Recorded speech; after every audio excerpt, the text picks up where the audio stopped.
Hey guys, tonight we're going to take a long, slow drift back in time, not to the clanging of swords or the roar of longships, but to the surprisingly serene and often quite chill lives of Viking farmers.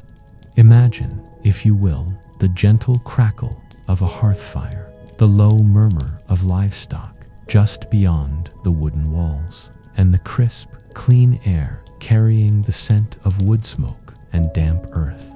You're not raiding, you're not exploring uncharted waters. You are, quite simply, living off the land, tending to your small patch of northern soil. It's a side of the Vikings you probably don't often hear about, the one where the biggest drama might be a goat escaping its pen or a particularly stubborn patch of weeds. You might think this quiet, rural existence was easy, but trust me, you probably wouldn't survive a single season without a modern grocery store, or at least a strong back and a good understanding of animal husbandry.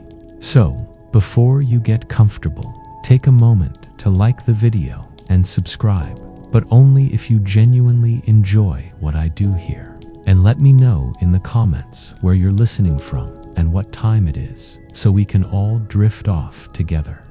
Now, dim the lights, maybe turn on a fan for that soft background hum, and let's ease into tonight's journey together. You find yourself waking with the sun, or perhaps just before it, as the pre-dawn light barely begins to filter through the smoke hole in the roof of your longhouse. It's not a jarring alarm clock, but the slow, natural awakening that comes from living in tune with the rhythms of the earth. You can hear the rustle of straw as your family members stir around you, the soft breathing of the animals tethered at the far end of the communal living space. Yes, you heard that right. The animals, sheep, goats, perhaps a cow or two, would often share the warmth of the longhouse during the colder months, their body heat a valuable, if sometimes aromatic, addition to the household's comfort. It sounds a bit odd to our modern sensibilities, having livestock essentially in your living room, but for a Viking farmer, it was perfectly practical. It conserved heat, protected the animals from the elements and predators, and made their morning chores just a tiny bit easier. Plus, who needs a white noise machine when you have the gentle chewing sounds of a cow? Your first task, after a quick stretch and perhaps a sip of stale water from a leather flask, is to tend to these very animals. You pull on your rough woolen tunic and trousers, feeling the cool air against your skin before the day truly begins to warm. The floor beneath your bare feet is a mixture of packed earth and straw, softened by years of use. You move with a practiced ease, carefully stepping over sleeping bodies and the occasional discarded tool. The scent of hay and animal, mingled with the lingering smell of last night's fire, is the natural perfume of your home. You check on the EUs, making sure they're calm, and gather the eggs from the small, dedicated coop often built into a corner of the longhouse or just outside the main door. It's a quiet, meditative process, these first few tasks, almost a pre-dawn dance with your livelihood. This intimate connection to livestock was not merely economic, it was deeply ingrained in the Viking way of life. For instance, did you know that Vikings often knew their animals by individual names, even their cattle? This wasn't just sentimentality, it reflected a practical understanding that well-treated, familiar animals were more productive and easier to manage. It's a quirky tidbit that paints a picture far removed from the fierce warrior stereotype. You gently pat the flank of a sheep, feeling its warm wool under your hand, and you might even whisper a few words of encouragement to it. Perhaps you're wishing it a productive day of grazing. Or maybe you're just enjoying the simple, silent companionship. Historians still argue whether the presence of animals inside the longhouse contributed significantly to overall household health or posed more of a challenge due to waste management. There are arguments for both sides, but for now, you just accept it as the way things are. It's a symbiotic relationship, really. You provide shelter and food, and they provide milk, meat, wool, and that lovely natural heating system. As the first rays of sunlight begin to paint the eastern sky in hues of soft orange and pink, you step outside the crisp morning air, a refreshing shock after the warmth of the longhouse. The landscape before you is familiar and comforting, a patchwork of fields, pastures, and distant forests. The day on your Viking farm has truly begun, and it's surprisingly peaceful. As the sun climbs a little higher, painting the dukest fields with a golden glow, your daily rhythm truly takes hold. You stand at the threshold of your longhouse, taking a deep, slow breath of the clean, cool air. The distant bleating of sheep and the gentle lowing of your cattle are the natural symphony of your world. There's no rush, no hurried commute, no frantic checking of emails. Your commute is merely a few steps from your communal sleeping area to the well-worn path leading to your fields or pastures. It's a slow, deliberate pace, dictated by the needs of the animals and the land, not by the tyranny of a clock. Your first major task is typically the milking. You approach your cow, perhaps the one you call Brunhild, with a quiet calm. She's used to your presence, her large, warm flank, a familiar comfort as you settle down beside her on a small wooden stool. The rhythmic shik-shik of milk hitting the wooden pail is surprisingly soothing, a sound that promises sustenance and the simple richness of life. You might hum a quiet tune as you work, or simply let your mind wander, observing the gentle sway of Brunhild's tail or the busy flight of an early morning bee. This isn't just a chore. It's a moment of connection, a foundational act of Viking farm life. After milking, the animals need to be let out to pasture. You open the wooden gate, perhaps a bit stiff from the morning chill, and usher the sheep and goats into the communal grazing lands. These weren't typically fenced-off private plots in the way we understand them today, but rather shared areas where different families' animals might mingle. It required a degree of trust and cooperation amongst neighbors, and perhaps the occasional mild dispute over a particularly good patch of clover. You watch them spread out, their white wool contrasting with the green of the grass, a small sense of satisfaction swelling within you.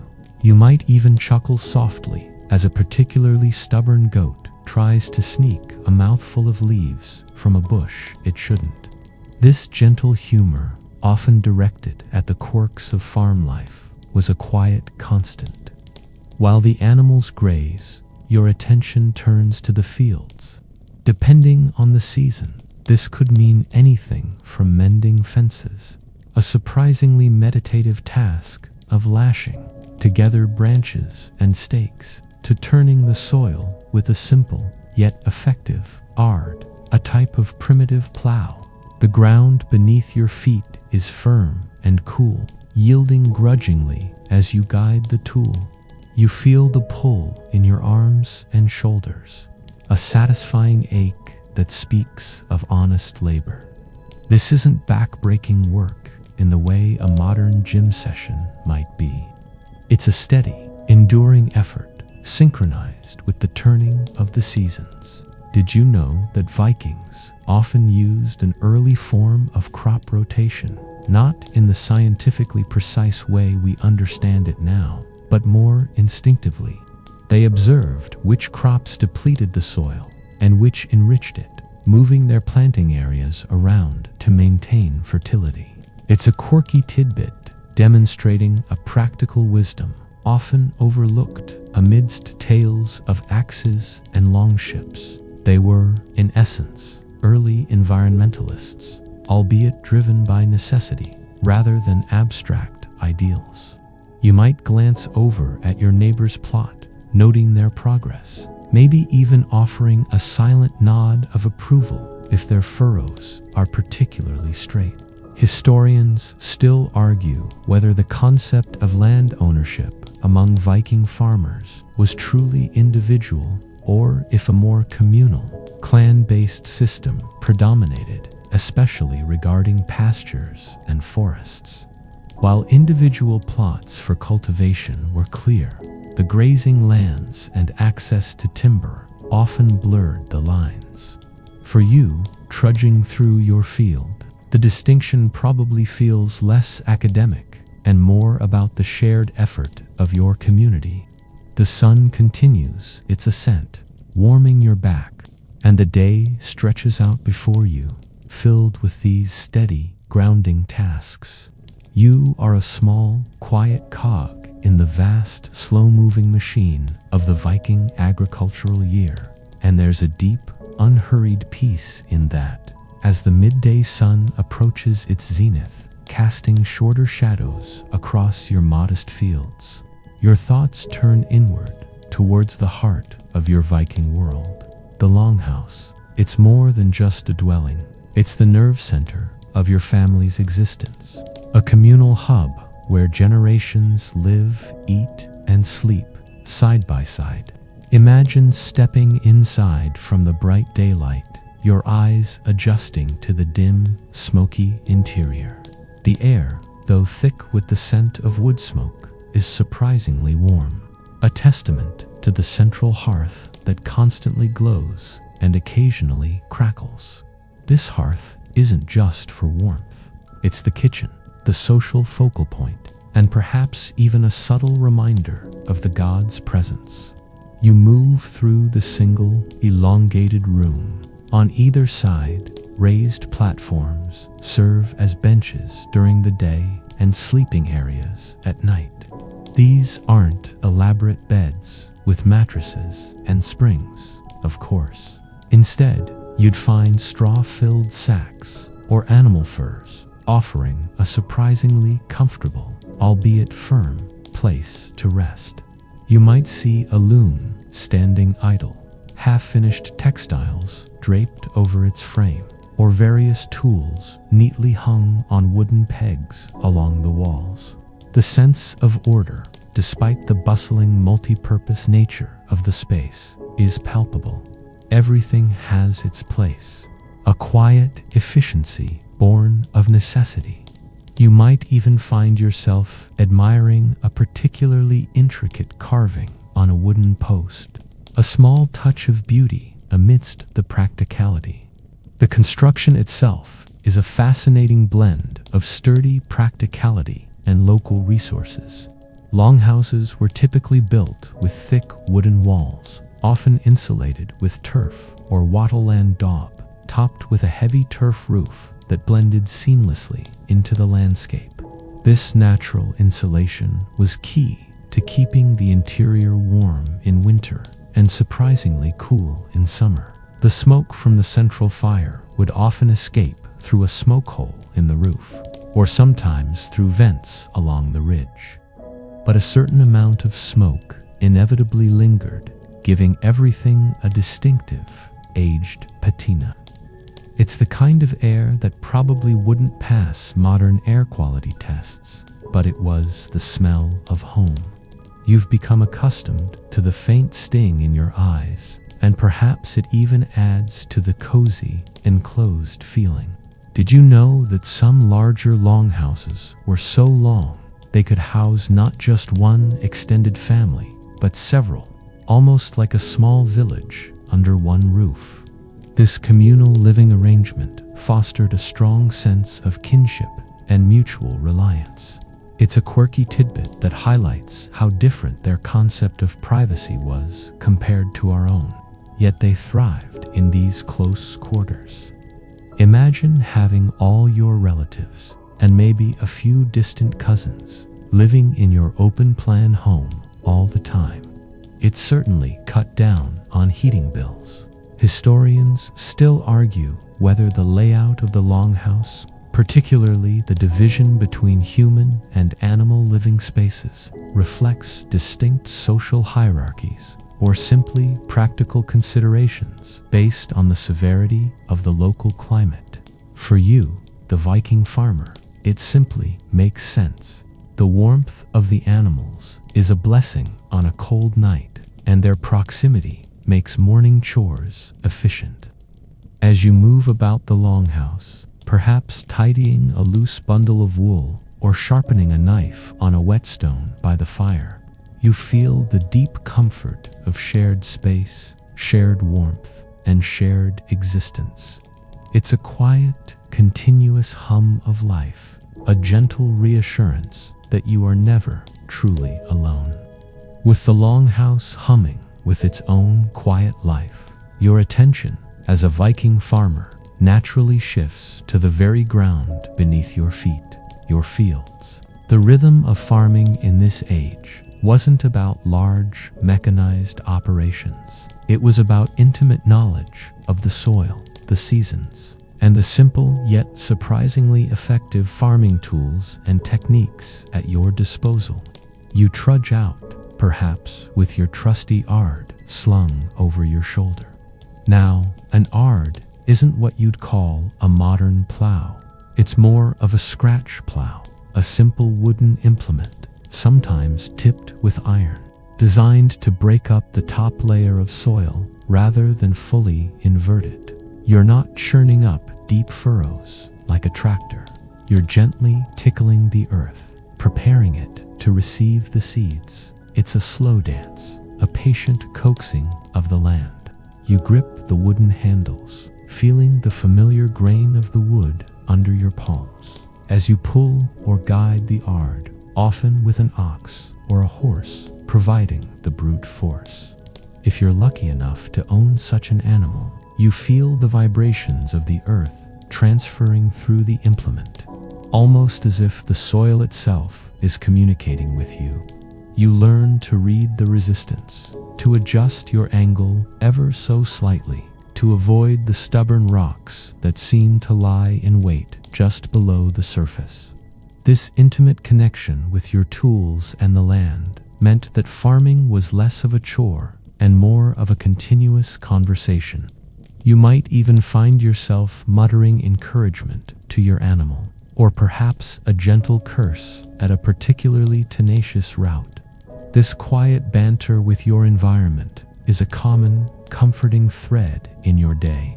Other tools are equally fundamental.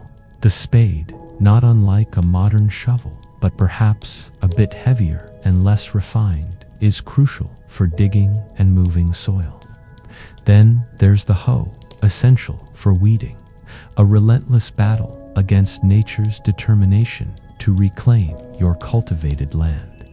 You spend hours bent over, methodically pulling up stubborn weeds, your fingers getting caked with rich earth. It's monotonous work, yes, but also deeply grounding. Each weed pulled is a small victory, a tiny step towards a successful harvest. You might occasionally pause, straighten your back, and let your gaze drift across the landscape, admiring the simple lines of your handiwork.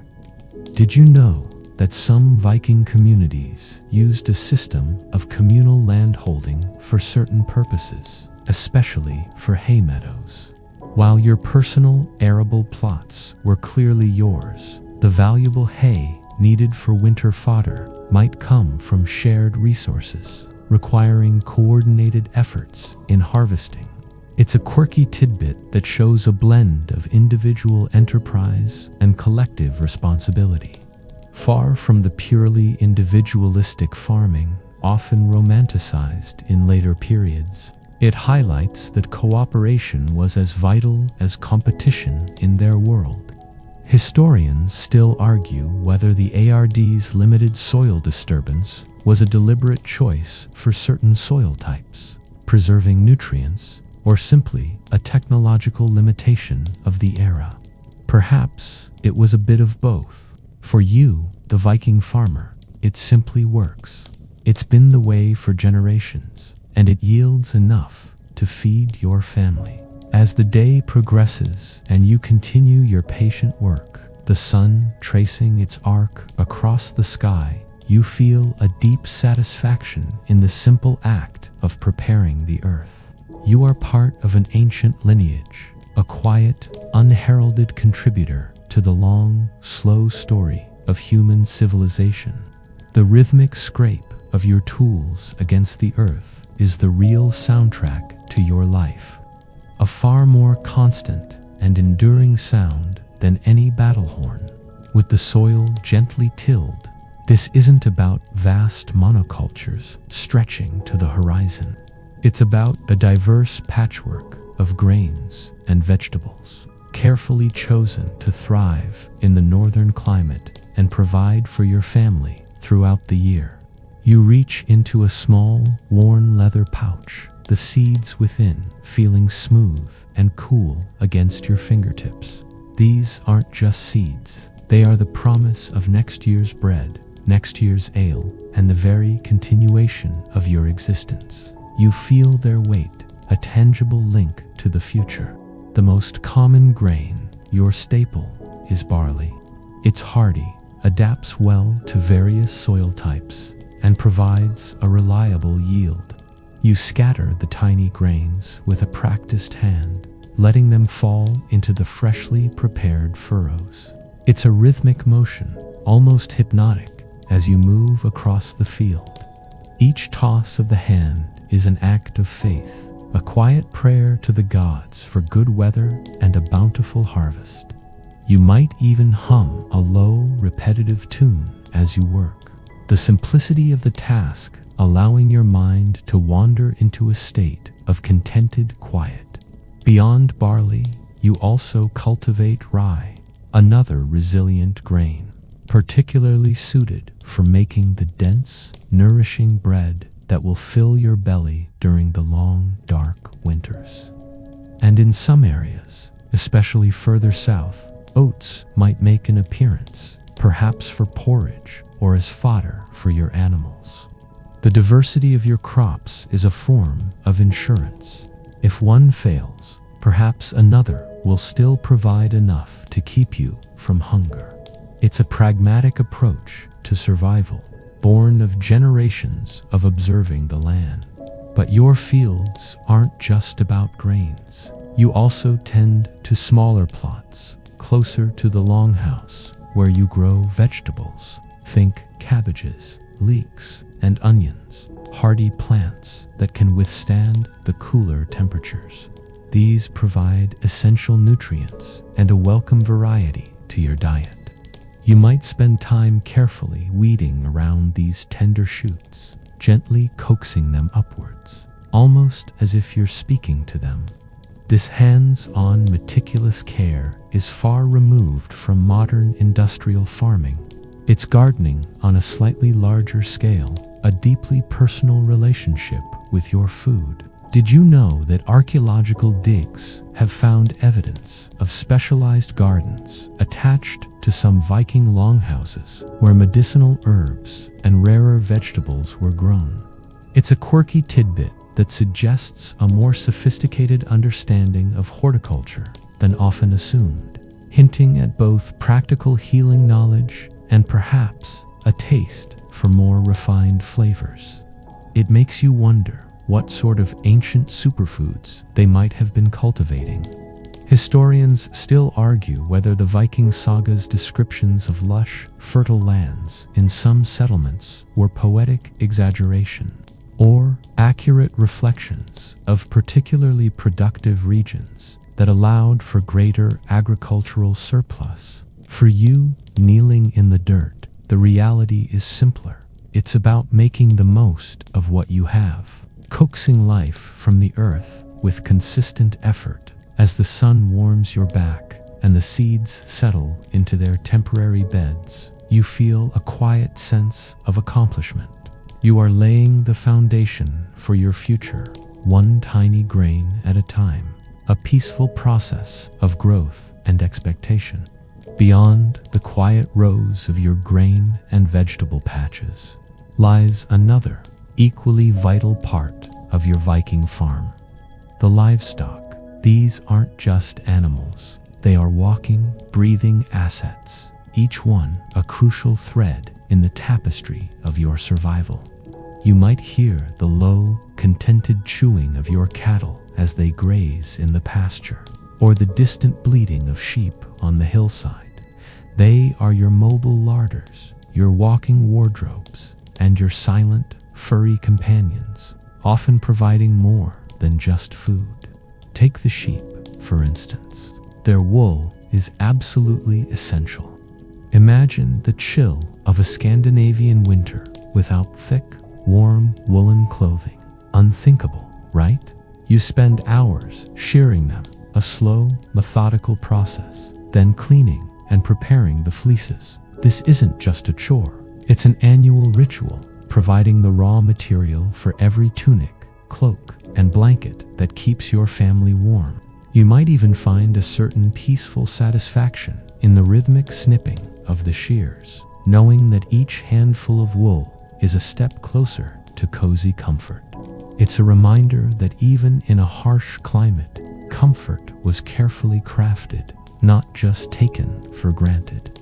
Then there are your cows. They provide milk, which isn't just for drinking. It's churned into butter, which preserves well, and curdled into cheese, a vital source of protein that can last through the winter months. Imagine the gentle bubbling of milk warming over the hearth, the rich, creamy scent filling the longhouse. It's a smell of abundance, a subtle promise of nourishment. And, of course, when their productive years are over, they provide meat and hides. Every part is utilized, a testament to the resourcefulness ingrained in your daily life. You wouldn't dream of wasting a single scrap, for waste is a luxury you cannot afford.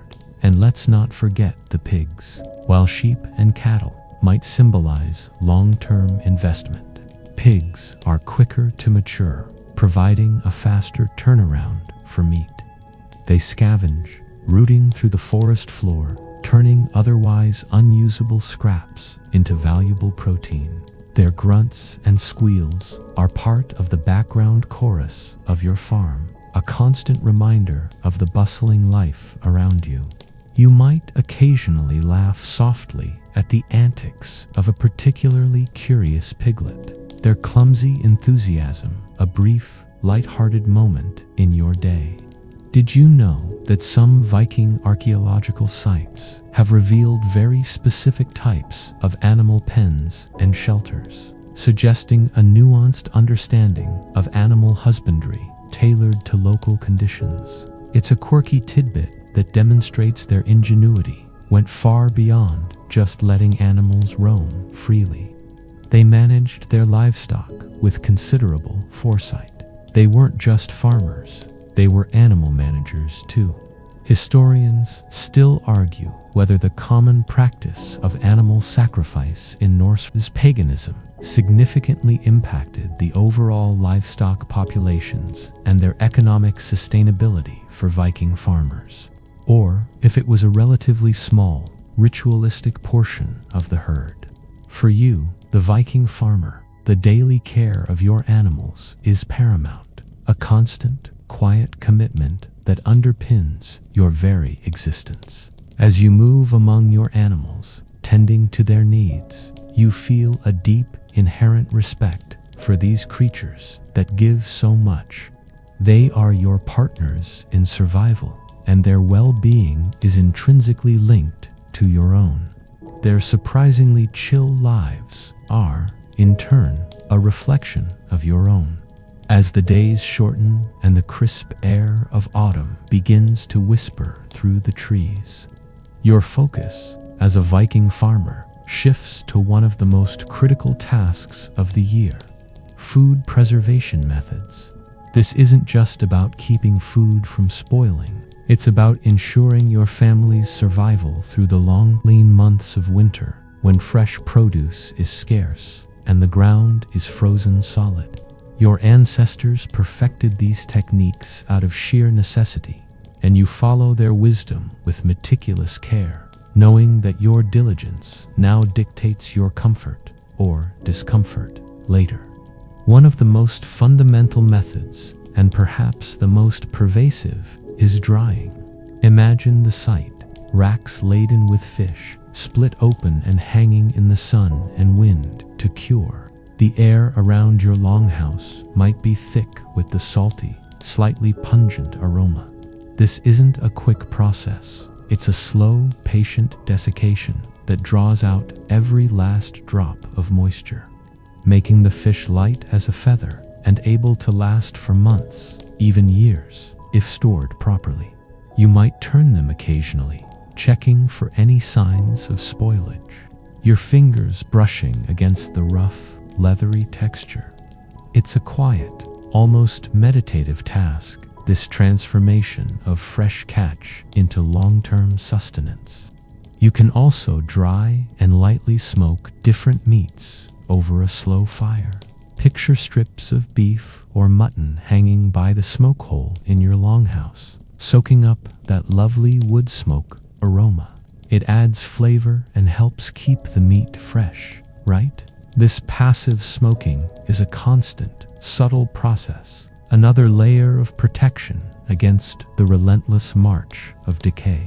You might take a moment to admire the rows of dark, leathery strips, each one a testament to your foresight. Another crucial technique involves salting. Think of large wooden barrels, packed tightly with layers of meat or fish, generously sprinkled with precious salt. Salt isn't just a seasoning, it's a powerful desiccant, drawing out moisture and inhibiting bacterial growth. This method is particularly effective for fattier meats and ensures a reliable source of protein when fresh food is a distant memory. You might plunge your arm into a barrel, feeling the gritty texture of the salt, the cool, firm resistance of the preserved meat beneath your fingers. It's a tactile connection to the bounty of the harvest. And then there's fermentation, especially for dairy products. Milk is turned into butter and cheese, and these are then stored.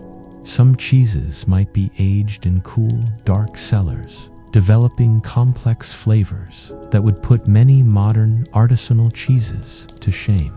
Sour milk products, like skyr, a thick yogurt-like dairy, were also common, their acidity acting as a natural preservative. Imagine the tangy scent of fermenting dairy mingling with the other aromas of your pantry. Did you know that some Viking farmers even preserved certain vegetables, like root vegetables, by burying them in insulated pits in the ground?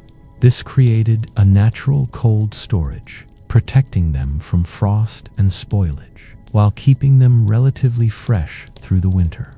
It's a quirky tidbit that demonstrates an intuitive understanding of thermal mass and insulation long before scientific principles were articulated. They were natural engineers of refrigeration. Historians still argue whether the reliance on preserved foods contributed to specific nutritional deficiencies, or if the varied diet, even in winter, provided adequate sustenance for the average Viking farmer. For you, the Viking farmer, the methodical process of food preservation is a source of quiet reassurance. Each jar, each dried strip, each barrel filled is a small victory against the looming specter of hunger. As the days grow shorter, these stored provisions become your silent guardians, promising a surprisingly chill and well-fed winter. With your winter stores diligently put away, your mind, as a Viking farmer, can finally shift to the simple yet profound pleasure of eating. Your Viking diet and feasts weren't about endless variety or exotic ingredients. They were about hearty, nourishing sustenance, punctuated by more celebratory meals that brought the community together. Imagine sitting by the longhouse hearth, the flickering firelight casting dancing shadows on the faces of your family. This is where the fruits of your labor, preserved and prepared, come to life. On a typical day, your meals would be relatively simple, yet robust. Think porridge, often made from barley or oats, perhaps seasoned with wild berries gathered from the nearby forests, or a little honey if you were fortunate enough to have a beehive. It's a warm, comforting bowl, providing sustained energy for your daily tasks. You might eat it with a simple wooden spoon, the warmth radiating through your hands. This isn't gourmet dining. It's pragmatic fuel for a life lived close to the land.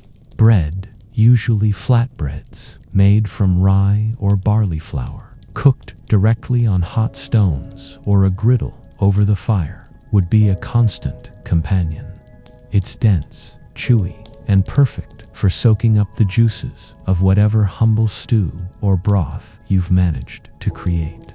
Imagine tearing off a piece, the warm, earthy aroma filling your nostrils, a truly ancient and grounding scent. You might even find yourself silently thanking the grain gods for this simple yet fundamental gift. Meat, often dried or salted, would be stewed slowly for hours, transforming tough cuts into tender, flavorful dishes.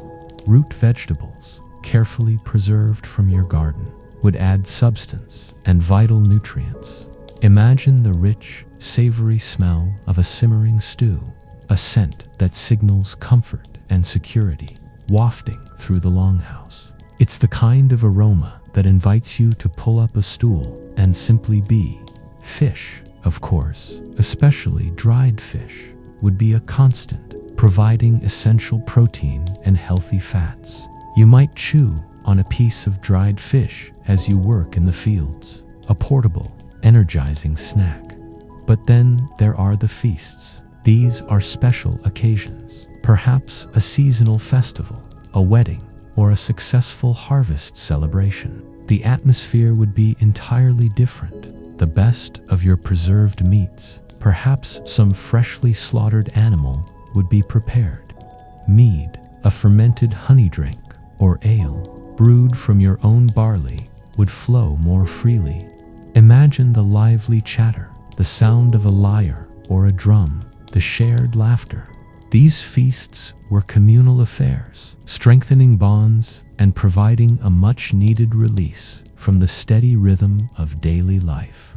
The food would be richer, perhaps seasoned with more precious herbs or spices acquired through trade. It's a rare indulgence, a moment to fully savor the bounty that the land and your hard work have provided. Did you know that archaeological evidence suggests Vikings even had specific types of bread for different occasions? Some finely ground for feasts, others coarser for daily consumption. It's a quirky tidbit that reveals a subtle culinary sophistication amidst their pragmatic approach to food.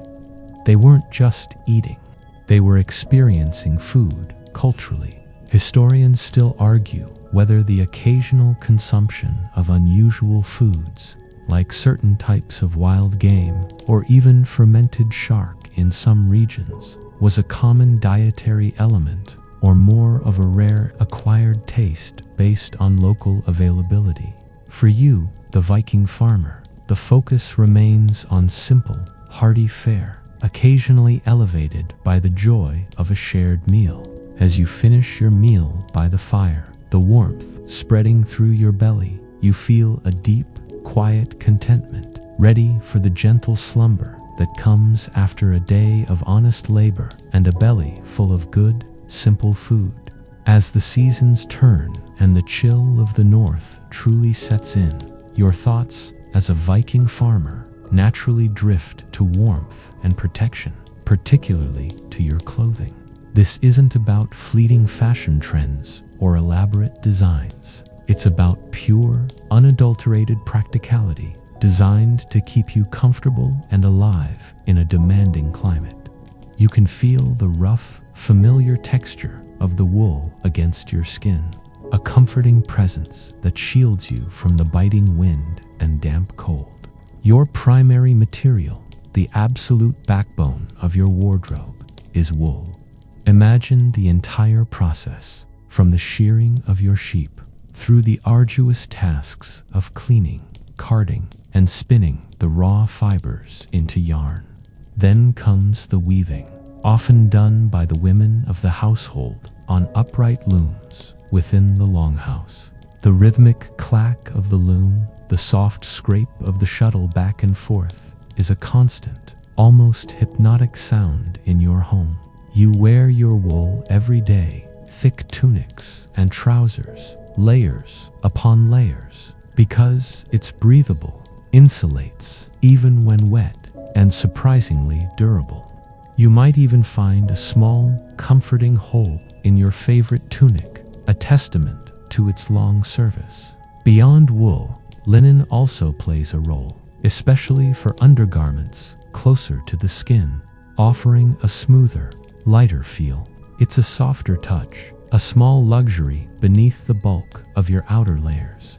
When it comes to outerwear, you can't beat leather and fur for staying dry and warm. Imagine the weight and sturdy feel of a cured leather cloak, or the plush warmth of a bearskin draped over your shoulders on the coldest days. These aren't just clothes, they are your second skin, your portable shelter against the elements. You might even notice the faint earthy scent of cured leather mingling with the lingering smell of wood smoke on your clothes. Your garments are typically quite simple in cut. Tunics for both men and women, often knee-length or longer, belted at the waist. Trousers for men, sometimes wide and baggy, sometimes narrower and more fitted. Women would wear long dresses or skirts over their tunics, often secured with brooches at the shoulders. Practicality dictates everything. There are no unnecessary frills, no restrictive corsets, or elaborate gowns that would hinder your ability to work the fields, milk a cow, or chop firewood. Mobility and warmth are paramount. You appreciate the freedom of movement your clothes allow, even if they aren't exactly haute couture. Did you know that some Viking clothing was dyed using natural pigments derived from plants, creating a surprising array of colors beyond just dull browns and grays? While natural dyes fade over time, excavations have revealed textiles with vibrant reds, blues, and yellows, suggesting that even practical clothing had touches of aesthetic appeal. It's a quirky tidbit that reminds us that Vikings, despite their hardiness, still appreciated a bit of flair. Perhaps your own tunic sports a subtle, earthy green, a quiet nod to nature. Historians still argue whether the availability of different types of animal hides and furs for clothing was a significant indicator of wealth and status among Viking farmers, or if practicality dictated choices more than luxury. For you, shivering slightly in a crisp autumn breeze, the best clothing is simply the one that keeps you warmest. As you adjust the collar of your wool tunic, feeling the reassuring bulk of the fabric, you settle into the quiet comfort of being appropriately dressed for your world. It's a simple, unpretentious warmth that prepares you for the long, peaceful nights ahead. Within the sturdy walls of your longhouse, amidst the quiet hum of daily tasks and the gentle crackle of the hearth, lies the very heart of Viking society, at least as you, a farmer, experience it.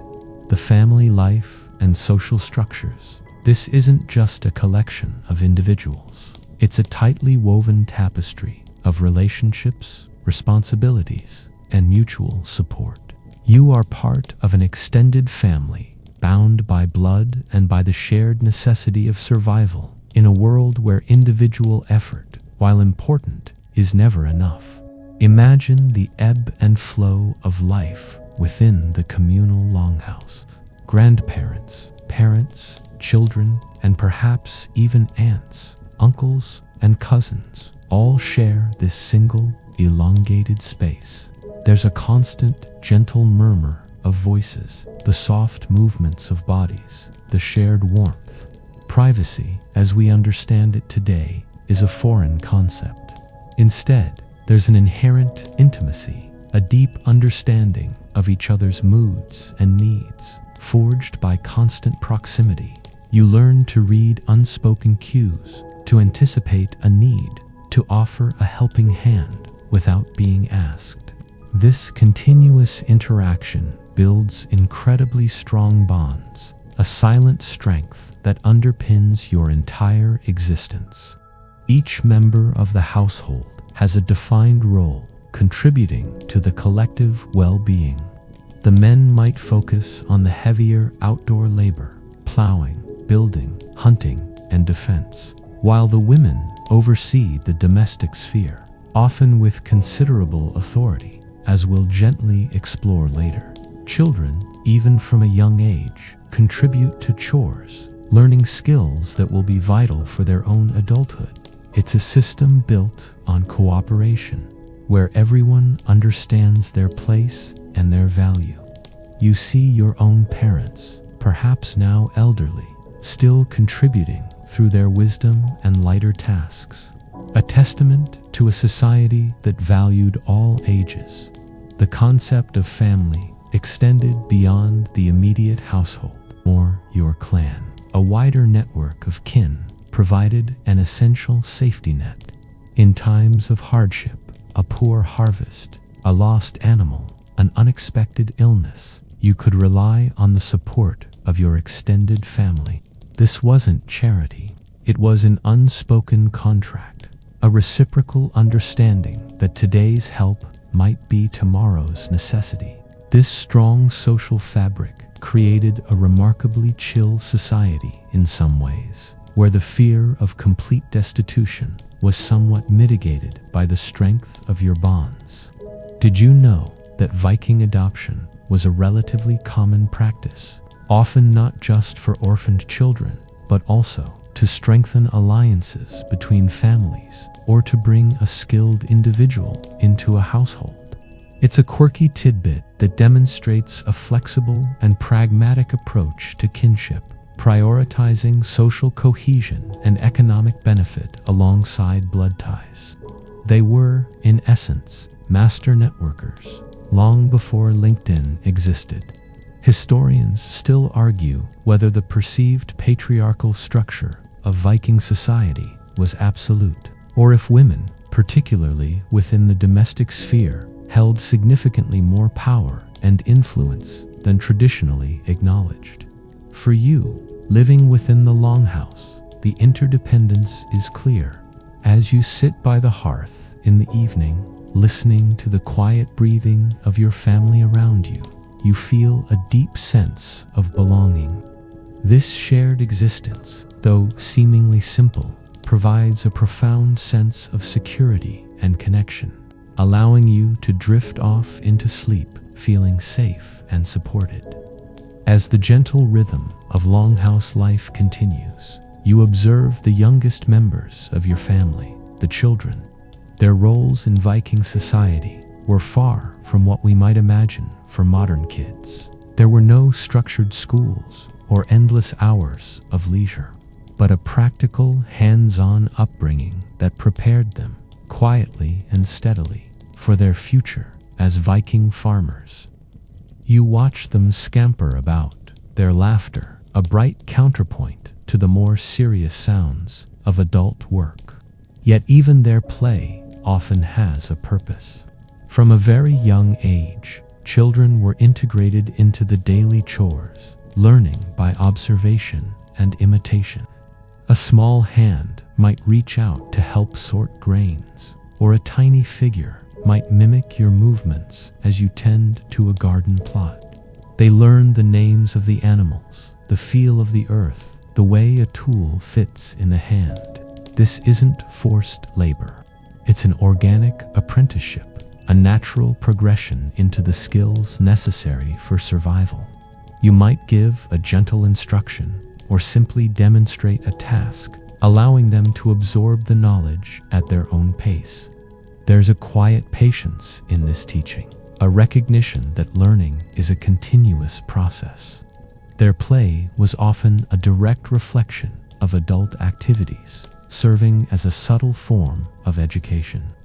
Boys might engage in mock combat with wooden swords, honing skills that could one day protect their family and farm. Girls might play with miniature looms, weaving tiny textiles, or pretend to prepare meals, mirroring the domestic arts they would master.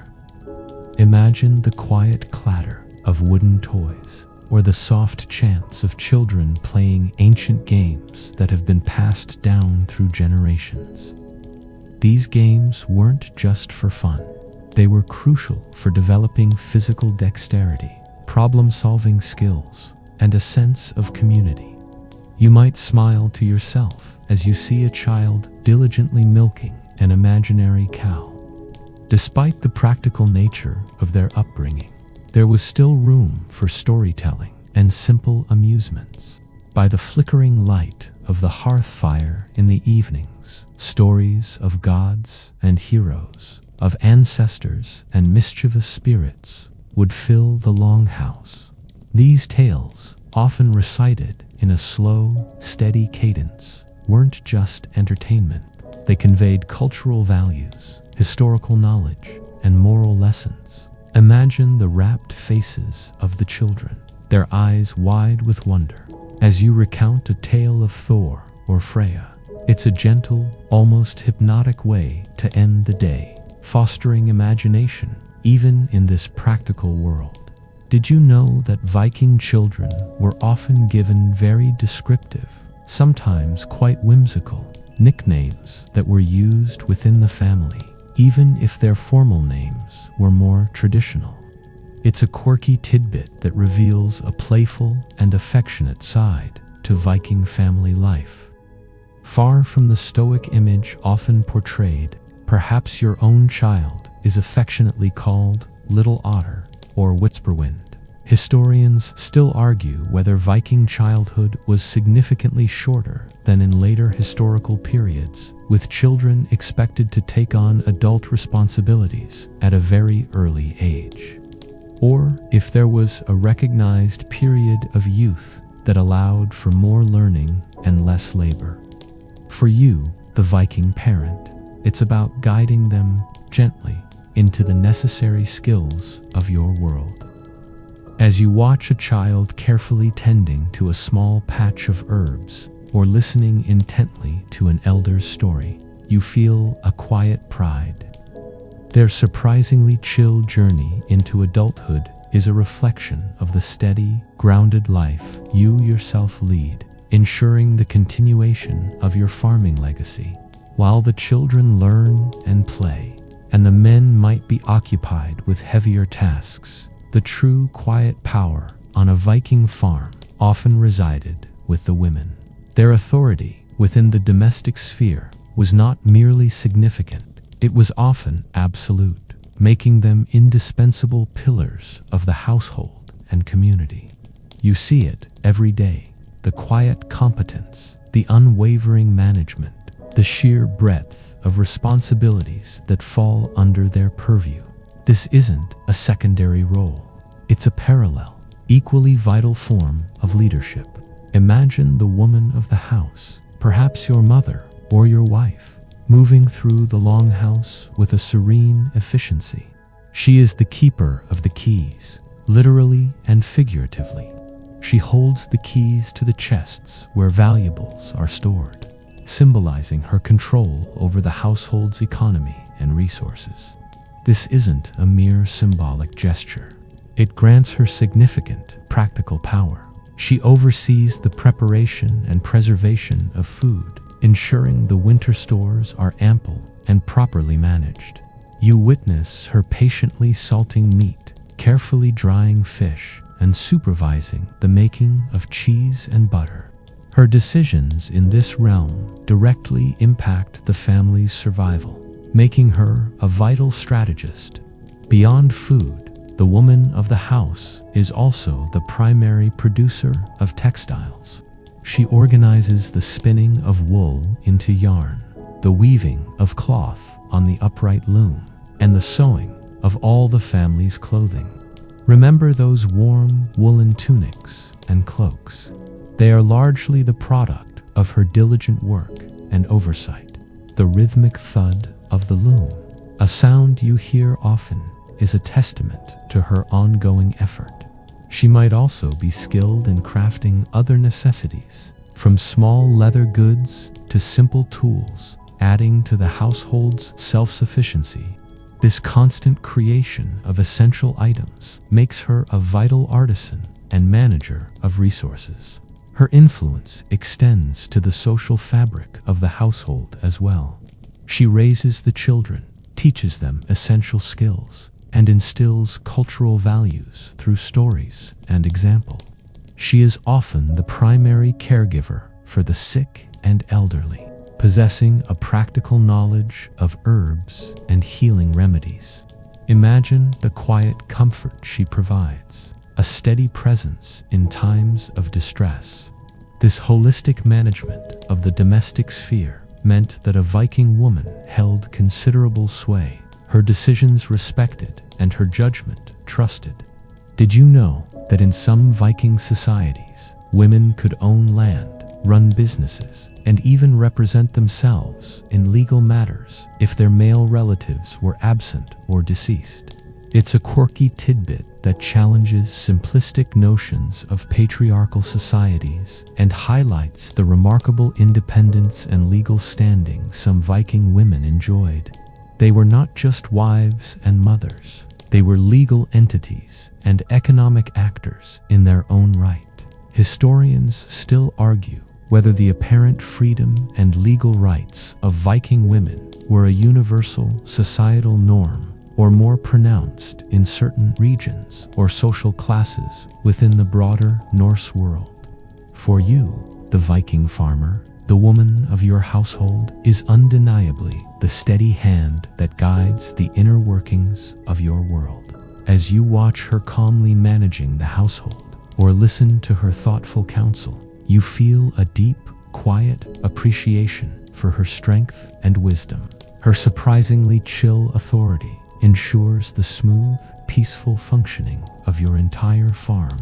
In a world without modern medicine or pharmacies, your Viking farm life meant that health and healing practices were deeply intertwined with daily routine, relying on centuries of inherited knowledge and the bounty of the natural world. Illness was a constant threat, but the approach to it was often surprisingly gentle, focused on comfort and common sense remedies rather than harsh interventions. You might feel a dull ache in your joints after a long day in the fields, or a child might suffer from a persistent cough, and your household would respond with quiet, practiced care. When someone falls ill, the first line of defense often comes from the woman of the house, or a local wise woman. They possess an intimate knowledge of herbal remedies. Imagine a soothing brew made from meadowsweet for a fever, or a poultice of plantain leaves applied to a minor wound. You've seen these simple treatments bring comfort and sometimes, seemingly, miraculous healing. The forest and meadows around your farm are not just sources of timber and pasture. They are your vast natural medicine cabinet, brimming with potential cures. You might be sent to gather specific herbs, learning their appearance and their properties from a young age. Beyond herbs, basic hygiene and warmth play crucial roles. Remember the surprisingly clean longhouses we discussed. Keeping warm, staying dry, and maintaining a degree of cleanliness, even by their standards, were understood to be fundamental to preventing illness. A warm fire, a clean change of clothes, and a nourishing broth are often the first responses to someone feeling unwell. You might observe a sick family member being carefully wrapped in warm furs, given sips of a comforting drink, and encouraged to rest. This focus on basic care is a cornerstone of their surprisingly resilient health practices. More serious ailments might involve setting broken bones, which was done with surprising skill by certain individuals in the community, or even simple forms of minor surgery. Pain management, however, was limited. Strong alcoholic drinks might be used to dull sensation, but mostly it was a matter of enduring discomfort with stoic patience. Despite this, the human body's capacity to heal, combined with their hardy constitutions, meant that many survived conditions that would be devastating in less resilient populations. The quiet stoicism you observe in the face of pain is often striking. Did you know that evidence from Viking graves suggests that tooth decay was less prevalent among Viking farmers than among later medieval populations, possibly due to a diet lower in refined sugars? It's a quirky tidbit that suggests their simple, natural diet had unexpected health benefits. Perhaps their teeth were surprisingly robust, even if their dentists were non-existent.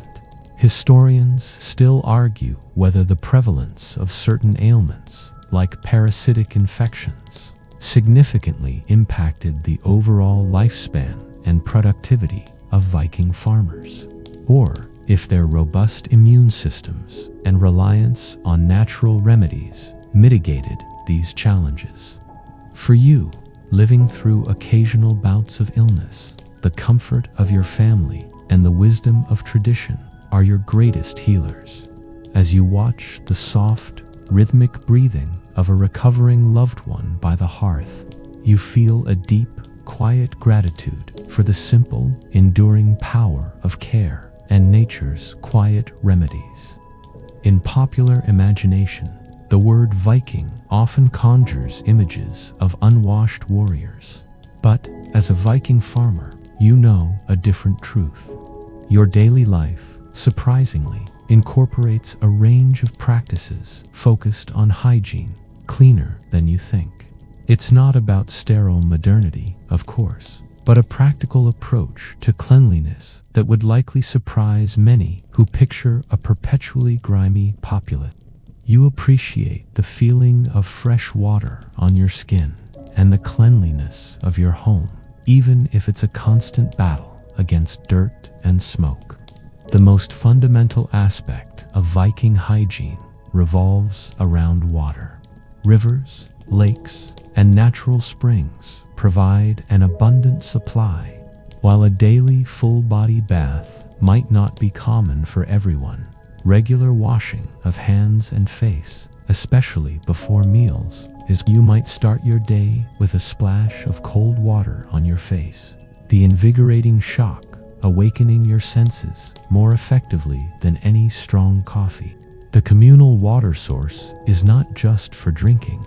It's also where you rinse your cooking pots and perhaps do a bit of light laundry.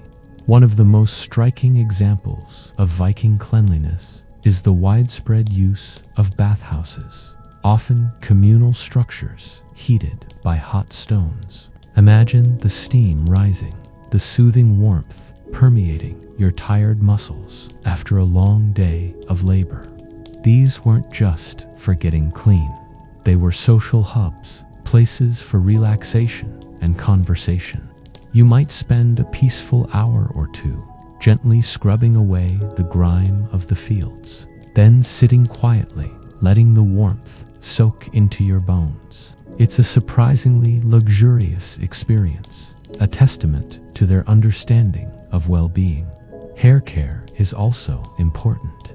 Combs made from bone or antler are common finds at archaeological sites, suggesting that maintaining tidy hair and beards was a regular practice. Imagine the soothing scrape of a finely carved comb running through your hair, untangling knots and removing any stray bits of straw or dust.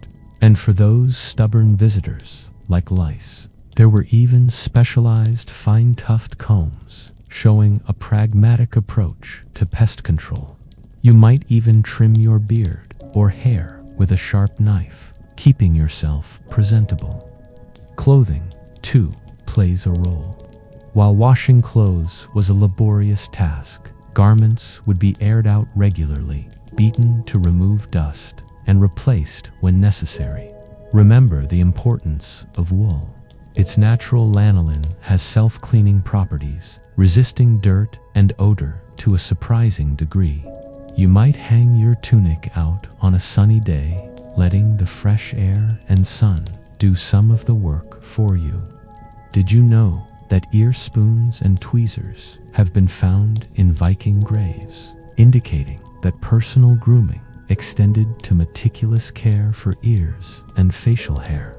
It's a quirky tidbit that further debunks the myth of the perpetually dirty Viking, revealing a surprisingly fastidious side. They certainly weren't afraid to get their hands dirty with farm work, but they also valued personal tidiness. Historians still argue whether the perceived level of Viking hygiene was consistent across all social strata, or if wealthy individuals had access to more extensive bathing rituals and cleaning implements.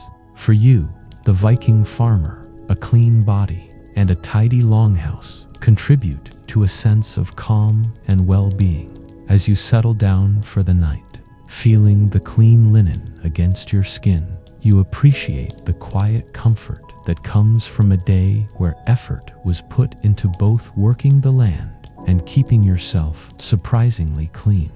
After the long, steady work in the fields and the meticulous attention to personal cleanliness, your Viking farm also buzzes with the quiet, continuous activity of crafts and domestic production. This isn't a world of mass-produced goods. Everything you use, from your clothes to your tools, is either made or repaired right here in your home, or by a skilled artisan within your local community. You can feel the tangible connection to every object, knowing the effort and skill that went into its creation. One of the most constant sounds you'll hear within the longhouse is the rhythmic hum and clack of the loom. The women of the household, as we gently touched upon, are masters of textile production. They transform raw wool, sheared from your own sheep, into yarn, and then into sturdy, warm fabric. Imagine watching the shuttle fly back and forth, the threads slowly, meticulously forming a pattern. It's a precise, time-consuming process, but one that yields essential items: tunics, cloaks, blankets, even sails for the occasional longship if your family had connections to coastal areas. This isn't just craft, it's survival, woven thread by thread. You might even find yourself admiring the subtle patterns created by the careful hands of the weaver, a quiet beauty in the everyday. Beyond weaving, spinning is an ever-present activity. You'll see spindle whorls, often made of stone or clay, everywhere, in hands by the fire, tucked into belts, ready to be used during any spare moment. Turning raw fibers into usable thread is a constant, almost meditative task, one that produces the very foundation for all your textiles. The gentle whir of the spindle is a soothing background noise, a testament to continuous productivity. Woodworking is another essential skill. Almost everything is made of wood. Your longhouse, your farming tools, your eating utensils, your furniture, even simple toys for the children. You might spend a quiet afternoon in a sheltered corner, patiently carving a new handle for an axe or shaping a wooden bowl. The scent of fresh-cut timber and the rhythmic thunk of an axe on a chopping block are familiar and comforting. You learn to choose the right type of wood for each purpose: sturdy oak for building, flexible willow for baskets, It's a hands-on relationship with nature's bounty. Then there's the quiet work of leatherworking. Animal hides, a byproduct of your livestock, are carefully tanned and transformed into durable goods: shoes, belts, pouches, and even components for your farming equipment. The smell of curing leather, distinct and earthy, might occasionally waft from a corner of the longhouse or a dedicated workspace. This careful utilization of every resource ensures nothing goes to waste. Did you know that some Viking farmers even practiced a rudimentary form of metalworking, perhaps forging small tools or repairing iron implements in a basic forge? It's a quirky tidbit that demonstrates a wide range of self-sufficiency, reducing reliance on outside artisans for everyday necessities. They truly were jacks of all trades, born of necessity. Historians still argue whether the level of specialization in crafts within a Viking farming community was significant, with certain individuals dedicated solely to particular trades, or if most farmers possessed a broad array of skills. For you, the Viking farmer, the hum of these activities is the sound of a self-sufficient, surprisingly chill household. As you sit by the fire, perhaps mending a fishing net or simply observing the busy hands around you, you feel the deep, quiet satisfaction that comes from living in a world where everything has a purpose, and nearly everything you need is created by your own hands or those of your neighbors. While much of your Viking farmer life revolves around the self-sufficiency of your longhouse and fields, you are not entirely isolated. The occasional need for goods you cannot produce yourself, or the desire to exchange surpluses, brings you into contact with your neighbors and the broader world through trade and local markets. These weren't bustling, loud bazaars every day, but rather periodic, calmer gatherings where goods, news, and even a bit of gentle gossip were exchanged. Imagine a designated meeting place, perhaps a crossroads or a cleared patch of ground near a prominent landmark that comes alive a few times a year. You might load up a sturdy cart with some of your surplus wool, perhaps a few carefully cured fish, or even a particularly fine piece of carved wood. The journey there isn't long, maybe just an hour or two's walk or ride, allowing you to appreciate the familiar landscape as you go. The air carries the scent of pine and damp earth, mingled with the faint promise of activity ahead. Upon arrival, you'd find a relaxed atmosphere. Farmers from neighboring settlements display their wares: pottery, specialized tools, perhaps some finely crafted jewelry from a more distant smith. The transactions are not always about precious metal coinage, which is still quite rare for everyday exchanges. Instead, much of the trade happens through barter. You might exchange your wool for a new axe head, or your dried fish for a bag of particularly good quality grain from a farmer with different soil. It's a direct, transparent exchange of value, where the quality of your goods is your currency. You learn to assess the worth of an item with a keen eye and a knowing touch. Beyond the practical exchange of goods, these local markets serve as vital social hubs. It's where you catch up on news, hear about births and deaths, marriages and disputes.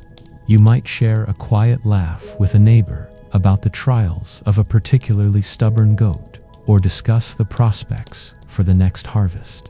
This social interaction, infrequent as it might be, is a comforting reminder that you are part of a wider community, connected by shared experiences and common challenges. It's a low-key form of networking, long before business cards existed. Did you know that despite the image of fierce warriors, Many Viking long-distance trade routes, like the famous Silk Roads, were surprisingly peaceful and focused on the exchange of luxury goods rather than conquest. It's a quirky tidbit that highlights the pragmatic merchant side of Viking culture, a far cry from the raiding parties. Your local market is a microcosm of these grander, distant exchanges, albeit on a much calmer scale. Historians still argue whether the concept of a market economy, as we understand it, truly existed in Viking farming communities, or if social obligations and traditional practices played a more significant role in determining value and exchange. For you, the Viking farmer, it's about making sure your family has what it needs, and perhaps a little extra for comfort. As you return home, your cart lighter in some ways, heavier in others, you feel a quiet satisfaction. The local market, with its surprisingly chill exchanges, ensures that even in your relatively self-sufficient world, you are never entirely alone. Even in a seemingly simple Viking farming community, life isn't always perfectly harmonious. Disputes, misunderstandings, and the occasional outright disagreement are inevitable. This is where law and local governance step in, not with rigid, formalized courtrooms as we know them, but through a surprisingly effective system of community consensus and established custom. It's a process designed to maintain peace and order, often through public discourse and collective decision-making, ensuring that life on your farm remains, for the most part, chill. The heart of Viking local governance is the Thing, a public assembly where free men would gather to discuss and resolve issues. Imagine a clearing or a specific mound, perhaps near a river or a prominent tree, where people from the surrounding farms would convene. This isn't a place for shouting matches, though lively debate is common. Instead, it's a forum for reasoned discussion, for presenting arguments, and for seeking a consensus that benefits the wider community. You might stand among your neighbors, listening intently to the various viewpoints, weighing the arguments in your mind. At the Thing, laws were recited, not written down in books, but memorized and passed orally from one law speaker to the next. This ensured continuity and transparency. Everyone knew the rules, or at least had access to them. Disputes, from arguments over land boundaries to claims of theft, would be brought before the assembly. There would be no professional lawyers in the modern sense. Instead, individuals would present their own cases, perhaps with the support of their kin. It's a direct, personal engagement with justice. You might feel a pang of nervousness if you ever had to speak before the Thing, but also a sense of empowerment, knowing your voice could be heard. The resolutions reached at the Thing weren't enforced by a standing police force. Rather, they relied on the community's collective agreement and the threat of social ostracism or outlawry for those who refused to comply. Being declared an outlaw meant losing all protection from the community, a terrifying prospect in a world where survival depended on your kin and neighbors. This social pressure was a powerful deterrent, often more effective than any jail cell. You understand that maintaining good standing within your community is paramount to your well-being. Did you know that some early forms of trial by ordeal, such as carrying a hot iron or plunging a hand into boiling water, were occasionally used in Viking law, though more as a way to prove innocence when evidence was scarce, relying on divine intervention? It's a quirky tidbit that reveals a fascinating blend of practical reasoning and deeply held spiritual beliefs in their legal system. You probably hope you never have to witness such a thing. Historians still argue whether the Thing system was genuinely egalitarian, giving every free individual a voice. or if it was subtly influenced by the power and wealth of prominent chieftains and landowners. For you, the Viking farmer, it represents a system where disputes are resolved openly, and justice, even if sometimes rough, is accessible.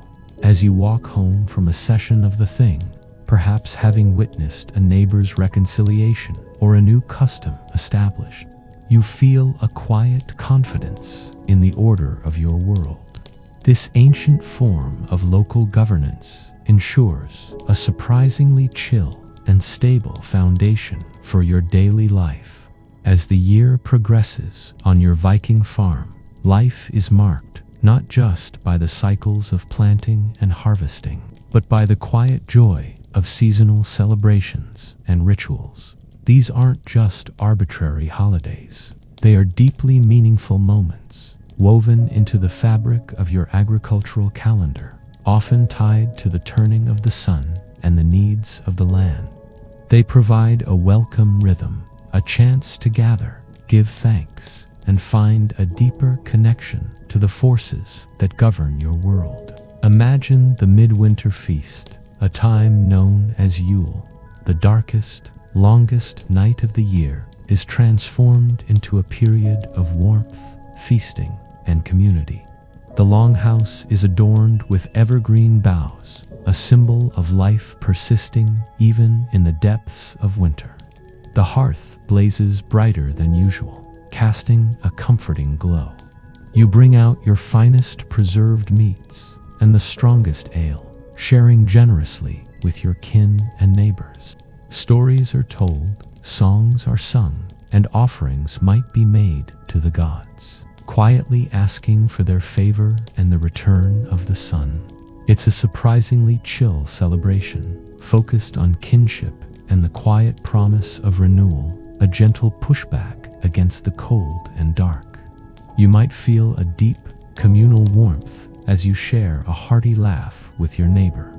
As spring approaches, marked by the vernal equinox, there might be smaller, more intimate rituals, a quiet acknowledging of the earth awakening.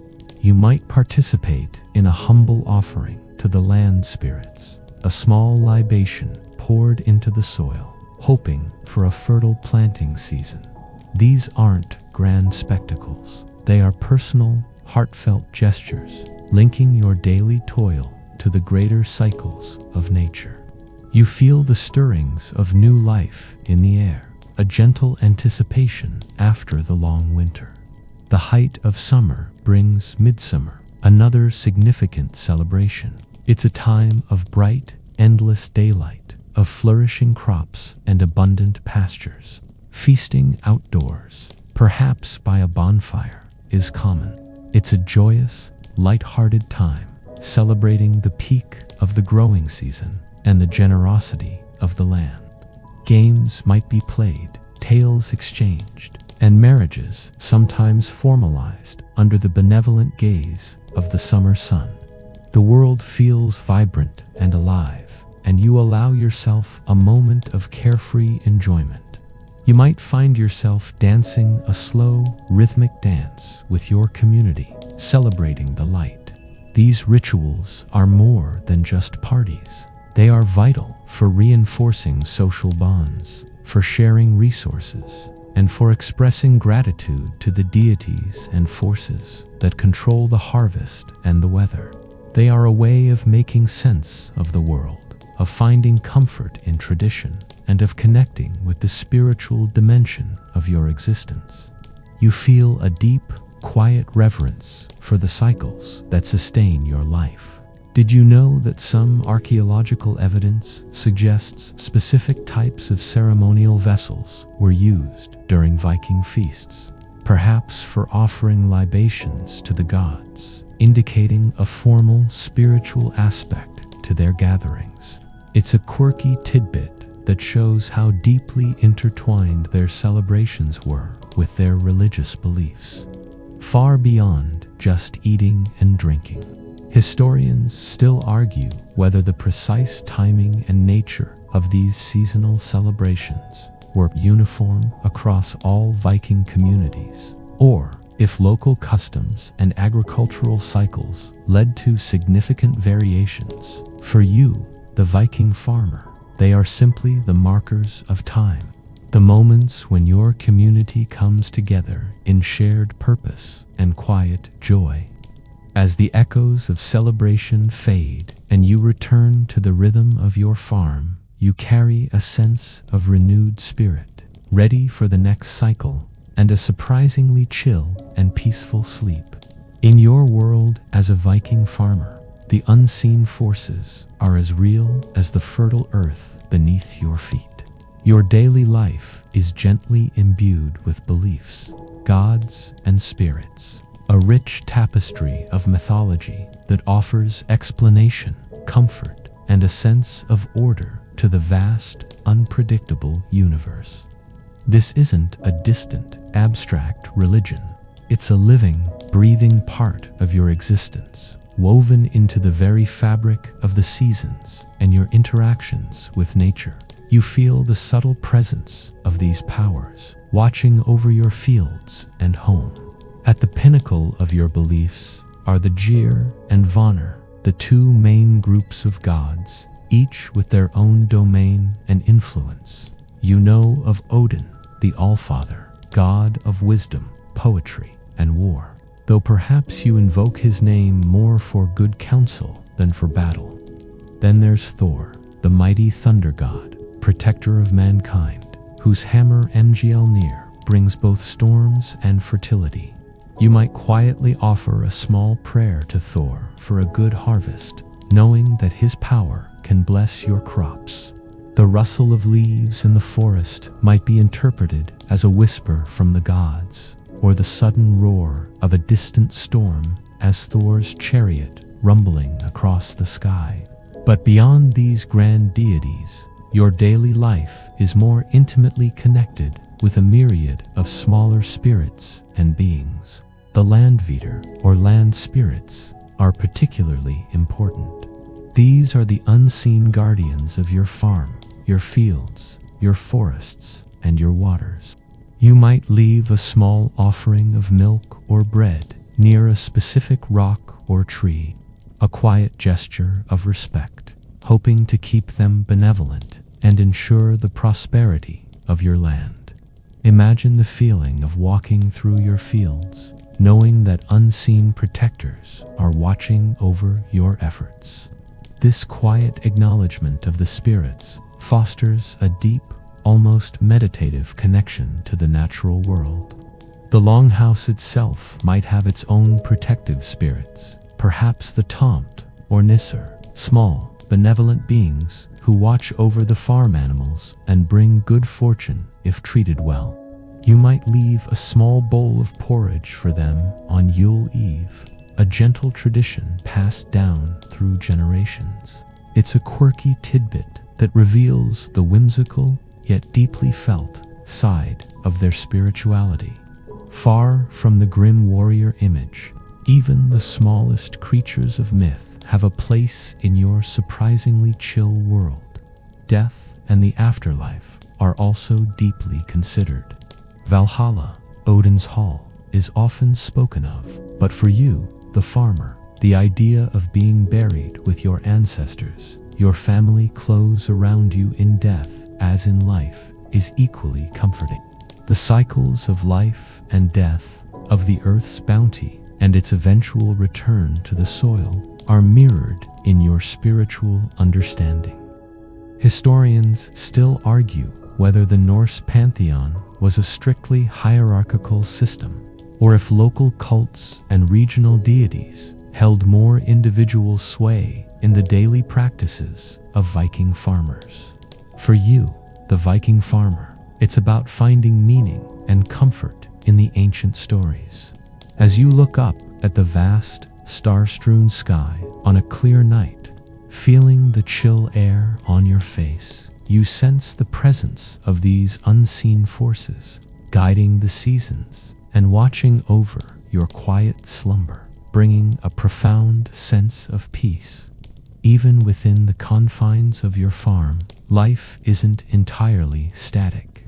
There are times when you, the Viking farmer, must venture beyond your immediate homestead, undertaking travel and local journeys. These aren't grand voyages across oceans, but rather necessary trips to neighboring farms, to the Thing assembly, or perhaps to a more distant forest for timber.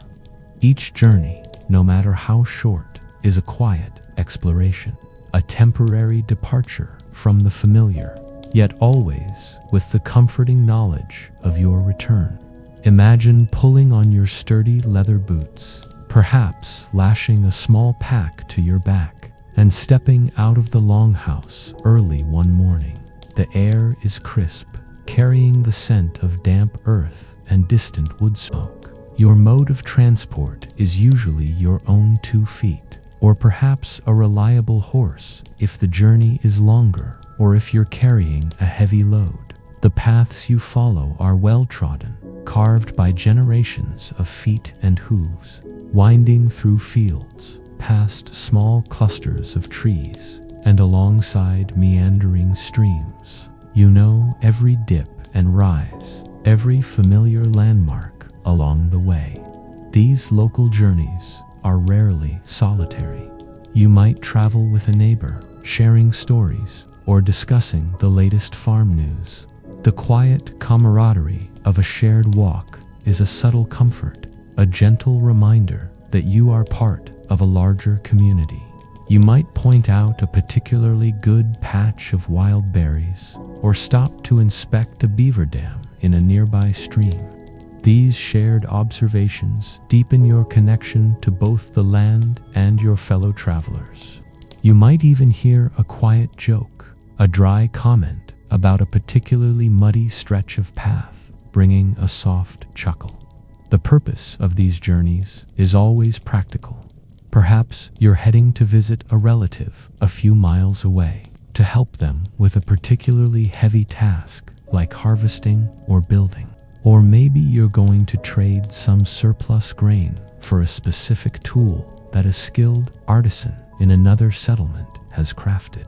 These exchanges, as we discussed with local markets, are the lifelines of your community, ensuring that everyone has access to what they need to thrive.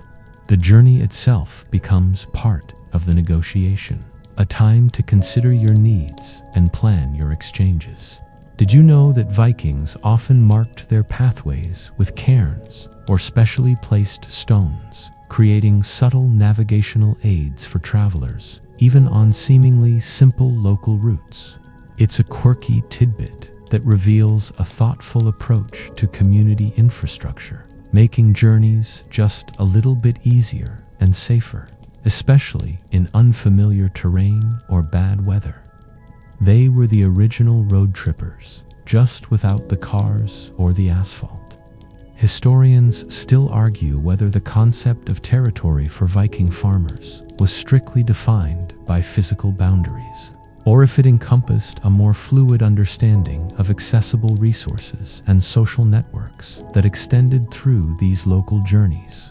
For you, the Viking farmer, each journey is a quiet reaffirmation of your place in the world, connecting your small homestead to the wider network of kin and community. As you return home, the familiar longhouse emerging from the twilight, you feel a deep, quiet satisfaction. The gentle rhythm of your travels is a soothing counterpoint to the stillness of your farm, preparing you for a long, peaceful night. The quiet hum of your Viking farm is not a static thing. It's a living, breathing entity that requires constant attention. This brings us to the continuous, unhurried work of building and maintenance. Your longhouse, your fences, your animal shelters, they all demand ongoing care, a never-ending cycle of repair and reinforcement. This isn't grand architecture. It's pragmatic construction, designed for durability and function, ensuring the surprising chill stability of your life. Imagine a section of your fence that has weakened over the winter. Perhaps a few posts have rotted or a crossbeam has cracked. You won't wait for your livestock to wander off before addressing it.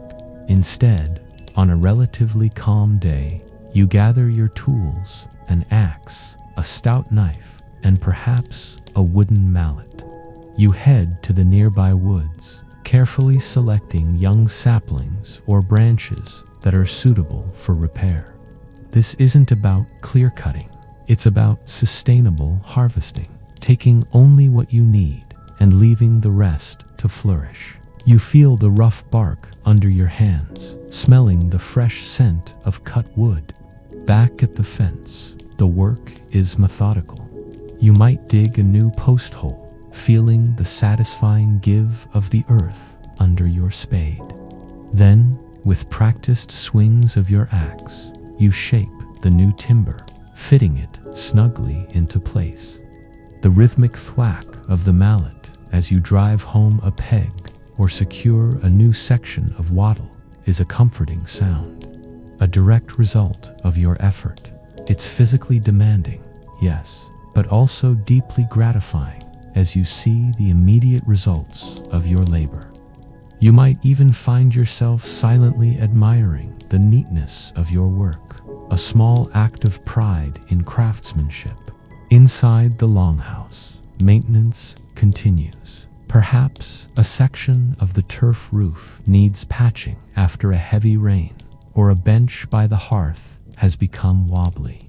You clamber onto the roof, carefully tamping down new layers of turf and earth, ensuring your home remains watertight and warm. Inside, you might patiently relash a loose joint on a bench or mend a broken tool. This continuous attention to detail means that your home, though simple, is incredibly resilient, able to withstand the harsh northern elements. Did you know that Viking builders often used sophisticated timber framing techniques, interlocking joints without needing many metal fasteners, showcasing an impressive understanding of carpentry? It's a quirky tidbit that reveals a surprising level of engineering skill, allowing them to construct large, durable structures using relatively primitive tools. They were, in essence, master wood joiners. Historians still argue whether the maintenance of communal structures, such as a local thing site or shared bathhouses, was a collective responsibility of the entire community, or if specific families bore the primary burden. For you, the Viking farmer, the focus is on your own property, a quiet, ongoing commitment to keeping your world intact. As you finish a repair, wiping a bit of sweat from your brow, you feel a deep, quiet satisfaction. This unending cycle of building and maintenance ensures the surprising chill stability of your Viking farm, allowing you to sleep soundly, knowing your shelter is secure. Beyond the immediate confines of your fields and the timber of your longhouse, the nearby forests and natural resources play an absolutely critical role in the self-sufficiency of your Viking farm. This isn't just a place where trees grow. It's a living larder, a construction material supplier, and a hunting ground, all managed with an intuitive, often sustainable understanding of its bounty. You understand that respecting the forest isn't just good practice. It's essential for your long-term survival and the continuation of your surprisingly chill life. Imagine setting out into the forest on a crisp morning, your trusty axe slung over your shoulder. You're not aiming to clear-cut vast swaths of land. Instead, your goal is selective harvesting. Perhaps you need specific timbers for a new roof beam, or younger saplings for mending fences. You've learned from generations past which trees are best for certain purposes, and how to fell them without causing undue damage to the surrounding growth. The quiet thud of your axe echoing through the trees, the crisp snap of branches underfoot, are the sounds of careful, deliberate resource gathering. You might pause to admire the immense height of an ancient tree, a silent sentinel of the forest. Beyond timber, the forest provides an array of other other vital resources. You hunt, not for sport, but for food and hides. Deer, wild boar, and smaller game like rabbits and birds supplement your domesticated livestock, providing variety and essential protein to your diet. You move through the undergrowth with a quiet stealth, keenly aware of every sound and scent, your senses sharpened by necessity. The occasional successful hunt is a welcome boon, adding richness to your meals. You learn to track animals by their footprints and to predict their movements, a subtle dance between hunter and hunted. Then there are the wild edibles. Berries, nuts, mushrooms, and various edible plants are all gathered from the forest floor, especially in the bountiful seasons of summer and autumn. These add flavor, vitamins, and a crucial diversity to your diet that your cultivated fields alone cannot provide. Imagine spending a peaceful afternoon with your family, quietly foraging, the gentle rustle of leaves and the soft murmurs of conversation filling the air. You might even discover a particularly plump patch of blueberries, a small, delightful treasure. Did you know that Viking farmers often managed their forest resources by coppicing and pollarding, techniques that involve cutting trees in specific ways to promote new growth and ensure a continuous supply of timber without killing the tree? It's a quirky tidbit that demonstrates an advanced, albeit intuitive, understanding of forestry and sustainable resource management long before the term sustainability even existed. They were, in essence, ancient forest stewards. Historians still argue whether the concept of communal ownership of forests and other natural resources was universal across Viking societies, or if powerful landowners increasingly claimed exclusive rights, leading to potential conflicts over access. For you, the Viking farmer, the forest is a shared blessing, a vital extension of your farm that requires careful stewardship. As you return from the woods, your arms laden with gathered resources, you feel a deep, quiet gratitude for the land's enduring generosity. This mindful interaction with the natural world ensures a surprisingly chill and resource-rich existence, allowing you to rest easy knowing your needs are met. As the sun dips lower in the sky and the days grow noticeably shorter, your Viking farm enters its most profound period of quietude, winter life, slow and steady. This isn't a time of bustling activity in the fields or grand voyages. Instead, it's a season of introspection, indoor chores, and a deep appreciation for the warmth and shelter of your longhouse. The landscape outside is transformed, often blanketed in a pristine, insulating layer of snow, and the world outside hums with a different, quieter energy. Imagine the shift in your daily routine. The demanding physical labor of planting and harvesting gives way to tasks that can be done indoors by the flickering light of the hearth. This is the season for crafting and mending. You might spend hours by the fire, patiently mending fishing nets, sharpening tools that have dulled over the busy summer, or carving new wooden implements. The steady scrape of a knife against wood, the soft hum of concentration fills the air. It's a meditative process, allowing your hands to work while your mind can wander, perhaps dreaming of the warmer days to come. For the women, the loom becomes the focal point. This is the prime time for weaving the wool gathered during the spring and summer into sturdy fabrics for clothing and blankets. The rhythmic clack-clack of the loom is a constant, comforting sound, a testament to productive activity even when the world outside is frozen.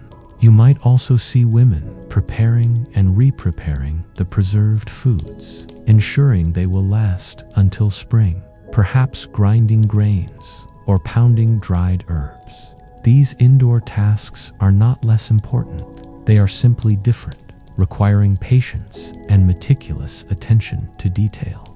The animals, often brought into the longhouse or sheltered in adjacent barns, contribute to the warmth and a subtle, comforting background noise. The gentle lowing of a cow, the quiet rustle of straw as sheep settle down for the night. These sounds are integral to the cozy, enclosed feeling of winter living. You might spend time simply tending to them, ensuring they are fed and watered, feeling their warm breath on your hands. This close proximity to your livestock reinforces the deep connection between your family and your animals. Did you know that long winter evenings were often a prime time for storytelling, with sagas and myths being recited around the communal fire, fostering cultural memory and entertainment? It's a quirky tidbit that highlights how even in periods of reduced outdoor activity, the mind and spirit were kept active through communal engagement. Imagine drifting off to sleep with the epic tales of gods and heroes weaving through your dreams. Historians still argue whether the long periods of inactivity during winter led to widespread boredom and seasonal depression among Viking farmers, or if the rhythm of indoor tasks and communal storytelling provided sufficient mental and social stimulation. For you, the Viking farmer, winter is a necessary slowing down, a chance to rest and prepare for the next cycle of growth. As the snow falls softly outside your longhouse, blanketing the world in silence, you feel a deep, quiet peace. This slow, steady pace of winter life is surprisingly chill, providing a restorative calm before the bustling energy of spring returns.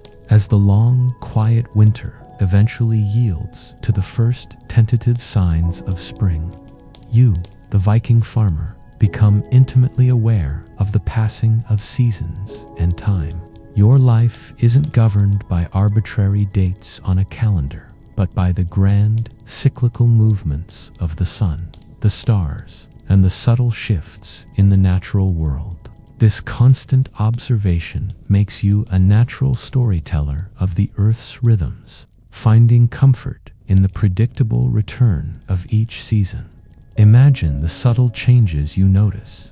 The sun begins to stay a little longer in the sky each day, casting a softer, warmer light into the longhouse. The snow, once a thick, unbroken blanket, starts to melt in patches, revealing the damp, dark earth beneath. You hear the faint sound of dripping water from the eaves, a gentle symphony of thaw. These are not just scientific phenomena. They are profound signals, whispering promises of new life and renewed activity. You feel a quiet stir of anticipation within you, a gentle awakening after the long slumber of winter. Spring brings the urgency of planting, the gentle turning of the soil, and the hopeful scattering of seeds. You feel the cool, yielding earth under your hands once more, a tactile connection to the cycle of growth. The air fills with the sweet scent of fresh growth and the busy hum of early insects. The lambing and calving season brings new life to your pastures, tiny, vulnerable creatures that require careful tending. This period is one of renewed effort, but it is fueled by the invigorating energy of spring, a stark contrast to the quiet introspection of winter. Then comes the full bounty of summer. The days are long and bright, the sun arcing high in the sky, bringing warmth and light. Your fields are a vibrant green, the crops growing tall and strong. This is a time for active work, weeding, tending, and ensuring your livestock are well fed and healthy. Yet, even in the midst of activity, there's a sense of ease. of knowing that the hard work of the past seasons is yielding its rewards. You might take a moment to simply stand in your field, feeling the sun on your face, listening to the gentle rustle of the growing grain, a serene moment of appreciation. Autumn, with its golden hues, brings the culmination of your year's labor, the harvest. This is a time of intense, focused work, but also of great satisfaction. The grains are cut, bundled, and brought in. The vegetables are gathered, and the animals prepared for the winter. You feel the satisfying weight of a full sack of grain, the tangible result of your efforts. As the leaves turn vibrant shades of red and gold, and the air grows crisp, there's a gentle, melancholic beauty to the passing of the year, a quiet acceptance of the inevitable cycle. Did you know that Viking farmers often used specific constellations or the migratory patterns of birds as their primary calendars, indicating the optimal times for planting, harvesting, or celebrating? It's a quirky tidbit that illustrates their deep reliance on natural observation, far more precise for their purposes than any modern calendar. They were, in essence, celestial timekeepers. Historians still argue whether the cyclical nature of farming life fostered a more fatalistic worldview among Viking farmers, accepting the inevitable ups and downs, or if it instilled a profound sense of resilience and optimism in the face of natural challenges. For you, the Viking farmer, the continuous passing of seasons and time is a comforting, predictable rhythm. As you witness the gentle, unending dance of nature, you feel a deep, quiet sense of belonging, a peaceful assurance that allows you to drift into dreams, knowing the earth will always turn. The quiet, persistent work of the Viking farmer. A life seemingly untouched by the grand narratives of kings and conquests left an enduring mark. This brings us to the legacy of Viking farming, a story not of plunder and raiding, but of ingenuity, resilience. Imagine looking around your farm at the carefully cultivated fields, the sturdy longhouse, the thriving livestock. These are not merely temporary structures or transient efforts. The crops you choose, the way you manage your resources. These are innovations and adaptations that were passed down through generations, often refined and improved. For instance, your careful selection of hardy grain varieties, capable of flourishing in the sometimes harsh northern climate, contributed to the agricultural backbone of regions like Scandinavia, Iceland, and even parts of the British Isles. This isn't just your farm. It's a living laboratory of centuries of practical knowledge. The Viking expansion, often seen through the lens of raiding, also involved significant settlement and, crucially, farming. When Vikings settled in new lands, they brought with them their agricultural practices, their livestock breeds, and their knowledge of land management. This dissemination of farming techniques, from crop rotation to animal husbandry, had a quiet yet profound impact on the local economies and ecologies of the regions they colonized. You are, in a subtle way, an agricultural ambassador, spreading methods that work. Consider the layout of your longhouse, a marvel of sustainable and communal living. While few original wooden longhouses remain standing today, their design principles, efficient heating, integrated animal shelters, communal living spaces, influenced later vernacular architecture across the Norse world and beyond. Did you know that the Viking practice of building extensive networks of drainage ditches in boggy areas, particularly in places like Greenland and Iceland, allowed them to transform previously unusable land into productive pastures and fields. It's a quirky tidbit that showcases an impressive feat of landscape engineering. Historians still argue whether the agricultural practices of Viking farmers were primarily driven by local necessity and adaptation, or if there was a more conscious transfer of established farming models across different regions of their influence. For you, the Viking farmer, your daily labor is a living legacy, a quiet continuation of ancient wisdom.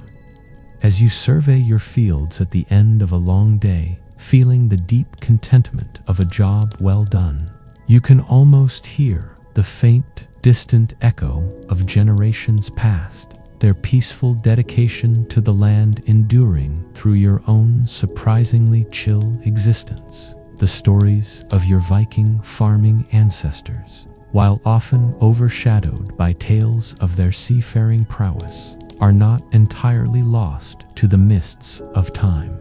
These silent revelations bring to life the tranquil farming existence, painting a picture far richer and more nuanced than the warrior stereotype. You might imagine the faint whispers of the past rising from the earth, telling tales of forgotten fields and hearths. Imagine a team of modern archaeologists carefully sifting through layers of earth in a quiet, grassy field. A discoloration in the soil might reveal the outline of an ancient longhouse wall, its timbers long since rotted away, leaving only a ghost in the earth. The careful removal of soil might uncover the impression of a central hearth, still holding traces of ancient ash and charcoal, a silent testament to countless meals prepared and stories told. This patient, meticulous digging is like reading a book written by the earth itself. What they find are not always dramatic treasures, but rather the humble artifacts of your daily life. Fragments of pottery, bits of bone comb, worn grinding stones, perhaps a discarded ard share. Each piece, no matter how small or seemingly insignificant, is a puzzle piece, slowly building a mosaic of your surprisingly chill existence. A piece of an old spindle whorl tells them about textile production. A cluster of animal bones reveals the types of livestock you kept and what you ate. These seemingly mundane objects speak volumes, offering intimate glimpses into your long-forgotten routines. Sometimes, more complete structures are unearthed. The remains of carefully constructed drainage systems in fields, for instance, reveal sophisticated agricultural planning, or the faint outlines of ancient fence lines, still visible from aerial photographs, show the meticulous division of land. These discoveries demonstrate that Viking farming wasn't just haphazard scratching of the soil, but a deliberate, thoughtful engagement with the landscape. You might feel a gentle pride knowing that even after centuries, the marks of your patient labor are still discernible. Did you know that some archaeological sites have even uncovered ancient Viking middens, essentially refuse heaps, which surprisingly are treasure troves for understanding their diet, crafts, and even social habits, providing invaluable insights into their daily lives. It's a quirky tidbit that demonstrates how even your trash, long ago, becomes a valuable historical record, far more informative than any saga. Your household waste, it turns out, is a historian's dream. Historians still argue whether the interpretation of archaeological evidence always accurately reflects the nuances of Viking farming practices, or if the biases of modern researchers sometimes lead to incomplete or anachronistic conclusions. For you, the Viking farmer, these silent remains are the tangible proof of your ancestors' surprisingly resilient lives. As you settle down for the night, the weight of history feeling surprisingly light, You can almost feel the gentle pulse of the past beneath your feet, a peaceful reassurance that your humble efforts were not in vain. As our journey through the surprisingly chill lives of Viking farmers draws to a close, let's allow our minds to wander, to gently envision dreaming of the old ways. Imagine not the clash of steel or the roar of the sea, but the quiet, comforting sounds of a distant past, and where community was the bedrock of existence. You might find yourself drifting into a light, peaceful slumber, and in your mind's eye, you are there. You feel the rough wool of your tunic against your skin, a familiar comfort. You hear the soft crackle of the hearth fire, a constant companion in the longhouse.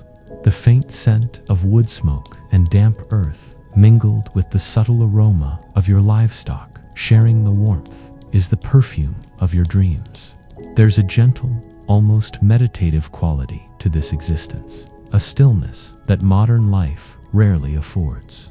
You see the strong, simple lines of your tools, feeling their familiar weight in your hands as you prepare the soil. There's no frantic rush, no overwhelming pressure, just the steady, deliberate pace of a life lived in harmony with nature. You might even hear the quiet clatter of the loom, a soft, rhythmic lullaby spun by the diligent hands of the women in your household, weaving warmth and security into existence. You recall the taste of simple, hearty food, dense flatbread, rich stew, sweet berries gathered from the wild. The satisfying fullness in your belly is a testament to honest labor and the bounty of the land. In your dream, you feel the deep connection to your family, their quiet breathing around you in the longhouse, a constant reassurance that you are part of a strong, supportive unit. Remember how even the children's play was a gentle preparation for life, their laughter a cheerful echo in the communal space. The concerns of this ancient world were different, simpler in some ways, not about internet speeds or rush hour traffic, but about the weather, the health of your crops, the well-being of your livestock.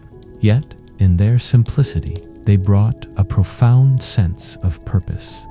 You recall the communal gatherings at the Thing, the quiet resolution of disputes, the shared celebrations that marked the turning of the year. These moments of collective life created a surprisingly stable and, dare we say, chill society. As your dream continues to unfurl, you might ponder the wisdom of their hygiene practices, the care for health with natural remedies, the ingenious ways they preserved food for the long, quiet winters. Even the journey to a local market was a gentle adventure, a chance to connect with neighbors and exchange the fruits of your labor. The very act of living close to the earth, dependent on its cycles, fostered a deep respect for the land and its unseen spirits. Now, as your mind eases further into the depths of sleep, let the lingering images of this ancient world gently fade. The crackle of the hearth, the bleating of the sheep, the scent of wood smoke, all softly recede. Feel the quiet stability of a life lived slowly, deliberately, and with a profound sense of connection to nature. Let the surprising chillness of the Viking farmer's world wrap around you like a warm, woolen blanket. Feel the gentle peace of knowing that even in harsh times, a simple, hard-working life could be deeply, profoundly serene. Breathe deeply, softly, and let yourself truly rest